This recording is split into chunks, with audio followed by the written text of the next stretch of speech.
Selamünaleyküm. Bismillahirrahmanirrahim. Ve salatu ve selamu ala Resulü Muhammedin seyyidina ve aleyhi ve sellem ve saadet ashabı Resulü ve şallah fazla Muhammed Hakkani tarikatına suhba ve hayru fil cemiyye. Ahir zaman fitnelerinden hepimizi muhafaza etsin. May Allah Almighty protect us from the trials and tribulations of these end of times we now live in. Fitne büyüktür. Her taraftan şeytan saldırıyor, insanların imanlarını yitirsinler diye, kaybetsinler diye, imansız kalsınlar diye. The fitna, the trials and the tribulations we are now undergoing is the result of Satan attacking from all sides to make people lose their faith so that they become faithless. Çünkü insanın en büyük düşmanı şeytandır. Because humanity's greatest enemy is Shaitan. Şeytan da insanı her türlü Allah'ın ihsanından uzak tutmak ister. And Shaitan wants to keep humans away from all kinds of blessings from Allah Almighty. Ona karşı gelsin diye, onu tanımsın diye. Shaitan wants to take away people's faith so that they rebel against their Lord Allah Almighty and so that they do not recognize their Lord Allah Almighty. İmanı götürmek ister. İman, kalkan imanı da takviye etmek için Peygamber sallallahu aleyhi ve sellem'in yolunda. In order to preserve one's faith and in order to strengthen one's faith, one must follow the path of our beloved Prophet, peace and blessings be upon him. Gitmek lazım. Onun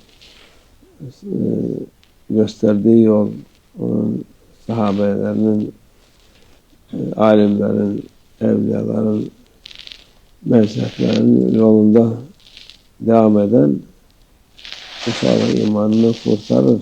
Whoever continues on the path our beloved Prophet, peace and blessings be upon him, showed, the path of his companions, the path of the righteous scholars, saints, the madhabs, will inshallah save their faith. Öteki türlü imansız gider maazallah. Otherwise, one runs the danger of passing away without faith. May Allah Almighty protect us. Dediğimiz fitne en kötü şey işte alim diye çıkan işte son 100-150 seneden beri. The fitna we are talking about now is the fitna of those people who claim to be scholars and emerge to be scholars. Öyle alimler diye çıkıp İslam eskidi, yenileyelim de reform yapalım, şu yapalım, bu yapalım diye. The fitna we are talking about is the fitna caused by those people who emerge claiming to be scholars. And these types of people have emerged for the last 100 and 150 years. And there are people who have been coming out as scholars saying, Islam has gotten old, let's renew it, let's make reforms. Let's do this and let's do that, they say. Onlar reform değil de doğrudan İslam düşmanlarının fikirlerini İslam alemine sokuyor. They are not making reforms. Rather, they are directly injecting the ideas of the enemies of Islam into the Islamic world.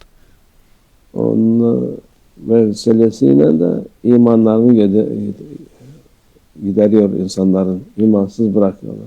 Through this, they strip away people's faith, leaving them faithless. Onun için dikkat etmek lazım. Therefore, one must be careful. Ehl-i sünnet ve cemaat, Peygamber Efendimiz sallallahu aleyhi ve sellem'in mezhep ve tarikat mühimdir. To follow the Ahl Sunnah wal Jamaat, to follow the madhabs, to follow the tariqah are important. Mezhep ve tarikat mühimdir. Müslümanın imanını koruması için. The madhabs and the tariqah are important for a Muslim to protect their faith. O olmazsa olmaz. Sapıtır insan. Sapıtır. Ne olduğunu bilmez. Without following the madhab, without following the tariqah, a person will go astray, and he won't even know what's happening without noticing. İyilik yapıyorum diye zanneder. Sonunda hüsrana uğrar. They will think that they are doing good, but in the end they will suffer loss. Ne iman kalır, ne İslam kalır. Without following the madhabs, without following the tariqah, neither faith nor Islam will remain. Ne bir şey kalır yenisinde. Nothing will be left in their hands. O en büyük, en mühim, kıymetli şeyi kaybeder. They will lose the greatest, most important, valuable thing. O da neden? And why is that? İşte bu alama-ı diyor Peygamber sallallahu aleyhi ve sellem. Kötü alimler, şer alimleri, insanları yoldan çıkaran alimler.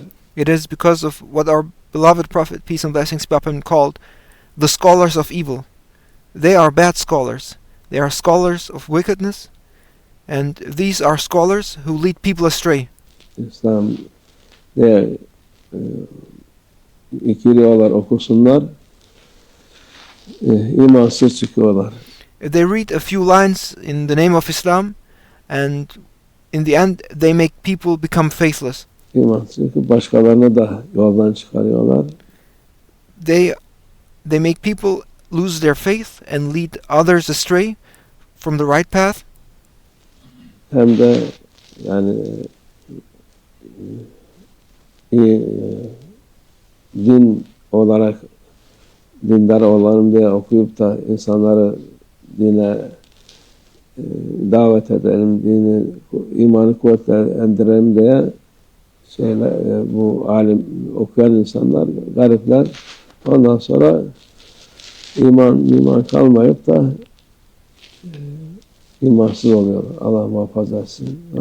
And then there are these poor people who study Islam thinking that they will become more religious, that they will learn about how to invite people to the religion, and they will learn while they study how to strengthen the religion. And when they learn from those bad scholars who do not follow the madhabs or the tariqah, those students actually lose their faith, and the students of Islam themselves become faithless. May Allah Almighty protect us. Dikkat etmek lazım. One must pay attention to this. Bu tarikata, şeriata, mezhebe taviz vermemek lazım. One must not compromise on the tariqah, the sharia, and the madhabs. Bu gerekmez etmez diyen insana dinlemeyin. Do not listen to a person who says these are not necessary, Hangi cemaatten olursa olsun, no matter which community they belong to, ne kadar kitap yazmışsa no matter how many books they have written, yazsın, ne kadar okuyanı varsa okusun, olsun, no matter how many readers they have. onlara uzak durun. Stay away from them. Mezhebi, tarikatı kabul etmeyenlerden, bu alimlerden uzak durun. Stay away from those who do not accept the madhabs. Stay away from those who do not accept the tariqah. Stay away from those so-called scholars. En son Sultan Abdülhamid Hazretleri zamanına kadar ona karşı gelen ne kadar alim varsa, şair varsa hiçbirine kıymeti yok. Up until the time of Sultan Abdulhamid Han II, whatever scholars or poets opposed the Sultan, none of them have any value. Çünkü onlar tarikata karşı reformlar yapıp Because not only did they oppose the Sultan, in fact, they opposed the tariqah and made reforms against the religion. bu şeytanın aletleri, şeytanın beraber olanlarla beraberdir. Onlar They are the tools of shaitan, and they are allied with those who are with shaitan. inanmayın. Do not believe them. Onların hak olduklarını, ne kadar zarar verdiklerini Allah bilir. hakiki alimler bilir, insanlar bilir. Do not believe them. Allah Almighty knows how much harm they have caused, despite them claiming to be upon the truth. The scholars, the true scholars, know this, and people in fact also know about their lies.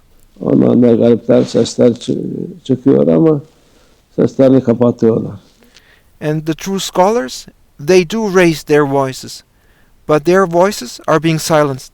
Allah muhafaza etsin şerlerden, kötülerden. May Allah Almighty protect us from all kinds of evils and from the evil emerging from those bad people. En büyük